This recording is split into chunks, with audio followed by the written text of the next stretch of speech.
মন্দির সম্বন্ধে কিছু আমাদেরকে বলবে, তো ওনার মুখ থেকে শুনবে।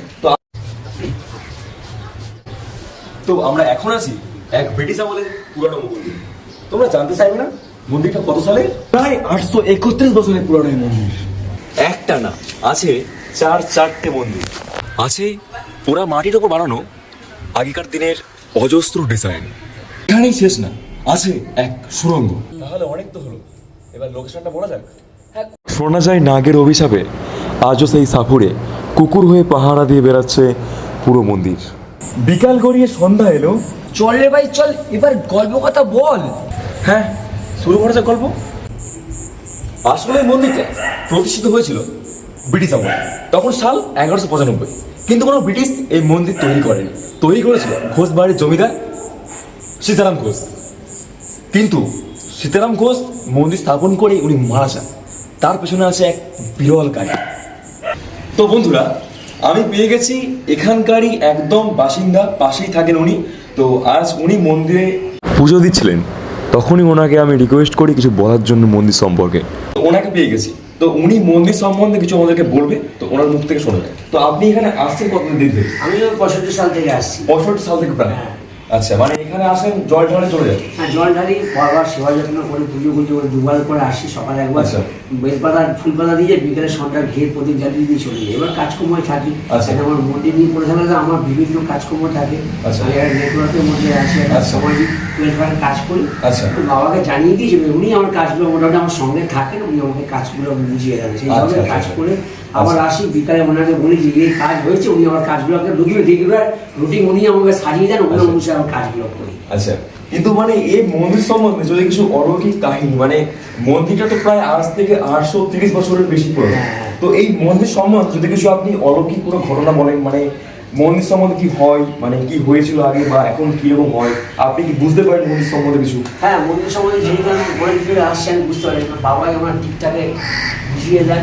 কখন কোনো বিপদ আপদ হলে ঠিক সেই ঘরে এদিক দিয়ে আমার বুঝিয়ে দেয়, ভাই এদিক দিয়ে গেলে কিন্তু একটু অসুবিধা, তুই অন্য দিক দিয়ে অন্য দিক দিয়ে চলে। আর আপনি একটু আমাদেরকে বলছিলেন যে মন্দিরে কি শাইনিং? হ্যাঁ, শাইনিং। রাত্রে কিন্তু আমাবস্যা পূর্ণিমা মন্দিরে একটা শাইনিং, একটা অলৌকিক একটা আলো ভেসে ওঠে, মাঝে সাইডটা দেখা যায়। সেটা বন্ধুরা করি, এটা আঙ্কেল যেটা বলছেন অ্যাকচুয়ালি, যে উনি এখানে আসেন 65 বছর ধরে।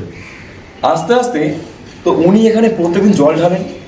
এমনকি সন্ধ্যার পর থেকে উনি দেখেন যে এই মন্দিরে একটা অলৌকিক মানে আলোকৃত সৃষ্টি হয়। মানে এখন আছে কালো, ব্ল্যাক কালার অবভিয়াসলি, তো এটা না একটা শাইনিংয়ের সৃষ্টি হয়। থাকে কালো, বেশ সুন্দর একটা লাইটের সৃষ্টি হয়।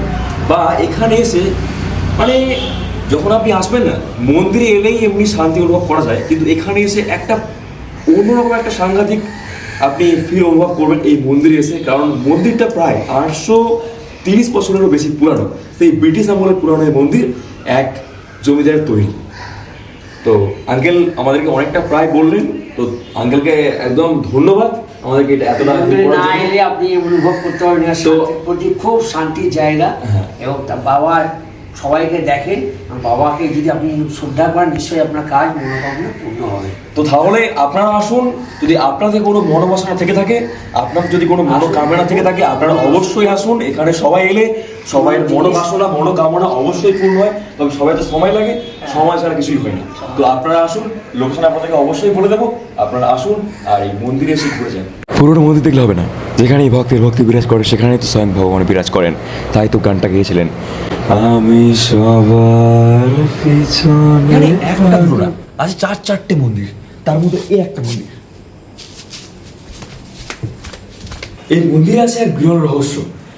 অমাবস্যা পূর্ণিমা যেন সবাই মহাদেব এসে এখানে বিরাজমান হন, আর এখান থেকে আলো শাইনিং, আলো ছটা বেরিয়ে আসে। তো এর পাশেও আছে এক মন্দির, তারও আছে এক ভয়ঙ্কর কাহিনী। এই সেই মাঝের অলৌকিক মন্দির। এই মন্দির ছিল লতায় ভরা। লতা পেরিয়ে বাবাকে স্পর্শ করার সাহস এক সময় কারো ছিল না, কিন্তু আজ লতা আর নেই।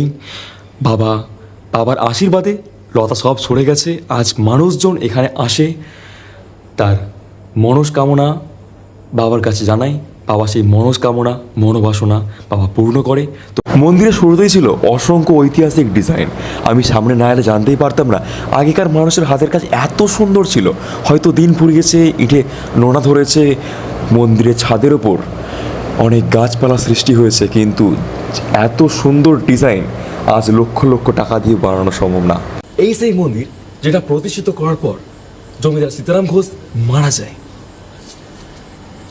এই সেই মন্দির যেখানে স্বয়ং মহাদেবের দেখা পেয়েছিলেন জমিদার সীতারাম ঘোষ। তারপর তিনি এই মন্দিরের শিবলিঙ্গর নাম রাখেন বামদেব শিবলিঙ্গ। এই সেই শিবলিঙ্গ, এই মন্দিরেই ছিল সেই সুরঙ্গ, যে সুরঙ্গ শেষ হয়েছে কালীঘাট মন্দিরে। আর এই সুরঙ্গ দিয়ে রানীমা কালীঘাট যেত। জমিদার সীতারাম ঘোষের কোনো এক ভুলের কারণে কোনো এক ব্রাহ্মণ তাকে অভিশাপ দেয় যে তার বংশ নির্বংশ হয়ে যাবে। তার কিছু বছর পরে তার বংশ সত্যিই নির্বংশ হয়ে যায়। আর তার কিছুদিন পর এই শিবলিঙ্গ চুরি করার চেষ্টা করা হয়। শুধু চুরিই না, এই শিবলিঙ্গের মাথায় শাবল দিয়ে আঘাত করা হয়।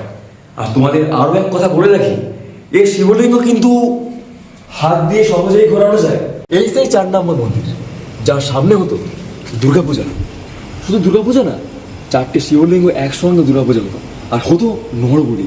হ্যাঁ সত্যি নরবলি হতো, তার সঙ্গে হতো পশুবলি। আরও আছে অনেক কিছু যেগুলো হয়তো আমরা এখনো জানতেই পারি। জমিদারি বংশ নির্বংশ হওয়ার পর এই মন্দিরে এক সাপুড়ে বসে নাগ মনে চুরির চেষ্টা করে, কিন্তু সে এমন কিছু দেখে নেয়।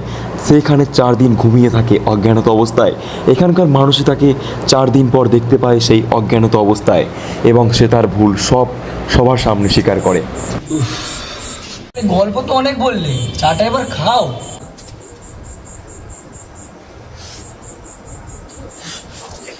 আস্তে আস্তে বসো।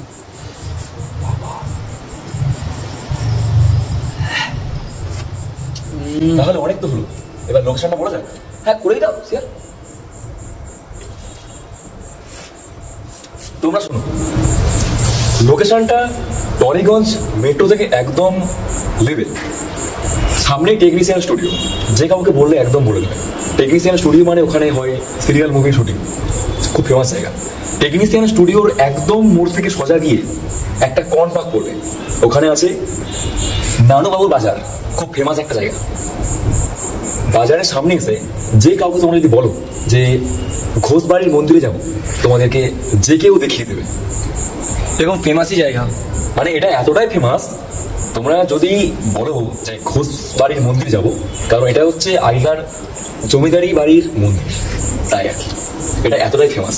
তো চলো আজকের ভিডিওটা এতটাই।